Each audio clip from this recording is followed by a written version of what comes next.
રાપર ભચાઉમાં ચૂંટણીનો માહોલ બરાબરનો જામ્યો છે ત્યારે ગુરુવારે રાપર નગરપાલિકા કચેરી ખાતે અંજાર પ્રાંત અધિકારી અને ચૂંટણી અધિકારી સુરેશભાઈ ચૌધરી, રાપર મામલતદાર એચ.બી. વાઘેલા સમક્ષ કોંગ્રેસ દ્વારા 5 વોર્ડ માટે 11 ઉમેદવારી પત્રો રજૂ કરવામાં આવ્યા હતા। આ સમયે કોંગ્રેસ આગેવાન ભચુભાઈ આરેઠિયા, તાલુકા કોંગ્રેસ પ્રમુખ ભીખુભાઈ સોલંકી, શહેર કોંગ્રેસ પ્રમુખ અશોક રાઠોડ સહિતના માર્ગદર્શન હેઠળ ચીફ ઓફિસર રવાજી જાડેજા, કે.સી. સુથાર, નાયબ મામલતદાર એસ.એસ. રાજપૂત, મહેશ ઠક્કર, બી.આર. જાડેજા, વી.એ. મહેશ્વરી, ગિરીશભાઈ પ્રજાપતિ, એસ.બી. ધાસુરા, વી.જે. રબારી, વી.એ. ચીભડિયા, એસ.એન. પટેલ, પી.જે. સોનગરા, જે.એચ. ચૌધરી, મેહુલ દવે, બી.પી. પરાલિયા, એસ.કે. જાદવ, કે.બી. મારવાડા, મહેશ સુથાર વગેરેએ કામગીરી કરી હતી। આગામી 2 દિવસમાં ફોર્મ ભરવાની કામગીરી ભાજપ અને કોંગ્રેસ તથા આપ દ્વારા કરવામાં આવશે। પાલિકામાં દિવસે દિવસે રાજકીય ગરમાવો જોર પકડી રહ્યો છે। કોંગ્રેસ દ્વારા ફૂલીબેન ધનજી રાજપૂત, રાજુબેન જેઠાભાઈ ચૌધરી, રાજુભાઈ મહાદેવભાઈ ચૌધરી, હેતલબેન મિત્તુલભાઈ મોરબિયા, મિત્તુલભાઈ જયંતીલાલ મોરબિયા, ભક્તિબેન રાજુભાઈ ચૌધરી, લખમણભાઈ ગોરાભાઈ ચૌહાણ, મુસ્તાક મહમદ નોડે, નવીબેન વીરાભાઈ ડોડિયા, પુંજાભાઈ ગેલાભાઈ ચૌધરી, રાજુબેન પુંજાભાઈ ચૌધરી રજૂ કરવામાં આવ્યા હતા। પ્રવાસન અને પ્રકૃતિ ક્ષેત્રે દેશ અને વિદેશમાં આગવું સ્થાન ધરાવતા કચ્છને વધુ એક સિદ્ધિ પ્રાપ્ત થઈ છે। મુખ્યમંત્રી ભૂપેન્દ્ર પટેલના માર્ગદર્શનમાં વન પર્યાવરણ મંત્રી મુળુભાઈ બેરા, રાજ્યમંત્રી મુકેશભાઈ પટેલના પ્રયાસોથી લખપત તાલુકાના ગુનેરી ગામના 32.78 હેક્ટર વિસ્તારને બાયોડાયવર્સિટી હેરિટેજ સાઇટ જાહેર કરાઈ છે, જેના કારણે કચ્છની વિવિધ વિશેષ ઓળખમાં વધુ એક નવું નજરાણું ઉમેરાયું છે। ઇનલેન્ડ મેનગ્રુવ ગુનેરી સાઇટને ગુજરાતની પ્રથમ બાયોડાયવર્સિટી હેરિટેજ સાઇટ તરીકે જાહેર કરાઈ છે, જ્યાં 24 કલાકમાં એકવાર પાણી આવીને જતું રહેતું હોય, જ્યાં સતત દલદલ એટલે કે કીચડ જોવા મળે છે, પરંતુ અરબી સમુદ્રથી 45 કિલોમીટરના અંતરે અને કોરી ક્રીકથી 4 કિલોમીટરના અંતરે ગુનેરી ખાતે પાણી આવતું નથી। તે વિસ્તારમાં મેનગ્રુવ જંગલની જેમ પથરાયેલા જોવા મળે છે, જે આપોઆપ એક વિશિષ્ટતા છે, જેથી આવી એક સપાટ જમીન પર જંગલની જેમ પથરાયેલા મેનગ્રુવ વિશિષ્ટ અને યુનિક જગ્યા વિશે લોકોને જાણવા મળે તે ખૂબ જ જરૂરી છે, જેથી તેનું સંરક્ષણ અને સંવર્ધન થાય તે હેતુથી ગુજરાત બાયોડાયવર્સિટી બોર્ડની ભલામણને ધ્યાને લઈ સરકાર દ્વારા ગુનેરી સાઇટને પ્રથમ બાયોડાયવર્સિટી હેરિટેજ સાઇટ જાહેર કરવામાં આવી છે। દર વર્ષે 30મી જાન્યુઆરીએ સમગ્ર દેશમાં મહાત્મા ગાંધી નિર્વાણ દિવસ અને શહીદ દિવસ તરીકે મનાવવામાં આવે છે। આ દિવસે રાષ્ટ્રપિતા મહાત્મા ગાંધી અને દેશ માટે પોતાનું બલિદાન આપનાર તમામ શહીદોને યાદ કરી શ્રદ્ધાંજલિ અર્પણ કરવામાં આવે છે। ત્યારે મહાત્મા ગાંધી નિર્વાણ દિને ભુજ હમીરસર તળાવ પાસે આવેલી તેમની પ્રતિમાને ભાજપ દ્વારા હારારોપણ કરાયું હતું અને તેમના કાર્યોને યાદ કરાયા હતા। આ પ્રસંગે ભુજ નગરપાલિકા અધ્યક્ષા રશ્મિબેન સોલંકી, ભુજ શહેર ભાજપ પ્રમુખ મિત ઠક્કર, બાલકૃષ્ણ મોતા, ઈશ્વર મહેશ્વરી, કમલ ગઢવી, રસીલાબેન પંડ્યા, કશ્યપ ગોર, દર્શક અંતાણી, અનવર નોડે સહિત વિવિધ અગ્રણીઓ હાજર રહ્યા હતા।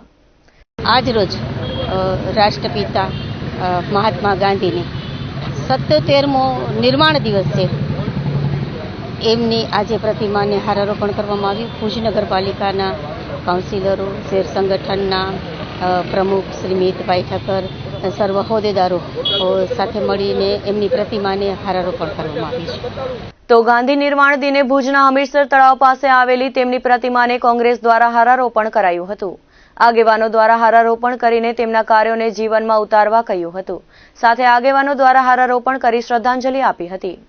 કચ્છ જિલ્લા કોંગ્રેસ દ્વારા આજરોજ 77મા નિર્વાણ દિન તિથિ નિમિત્તે મહાત્મા ગાંધીને કચ્છ જિલ્લા કોંગ્રેસે વંદન કરી, નમન કરી, ફૂલ અર્પણ કરી અને આજે જ્યારે એમને યાદ કર્યા ત્યારે ભારતના રાષ્ટ્રપિતા એવા મહાત્મા ગાંધી, જેને મહાત્માનું બિરુદ આપવામાં આવ્યું છે, મહાત્મા કે સંત ત્યારે વ્યક્તિ બને કે જ્યારે એને પોતાનું સર્વસ્વ દેશ માટે, માનવ માટે જિંદગી ખર્ચી નાખી હોય, ત્યારે આવા લોકોને મહાત્મા કે મહાન સંતનું બિરુદ આપવામાં આવતું હોય। એવા જ આપણા રાષ્ટ્રપિતા મહાત્મા ગાંધી અત્યારના સમયની અંદર મહાત્મા બનવા માટેની હોડ લાગી છે।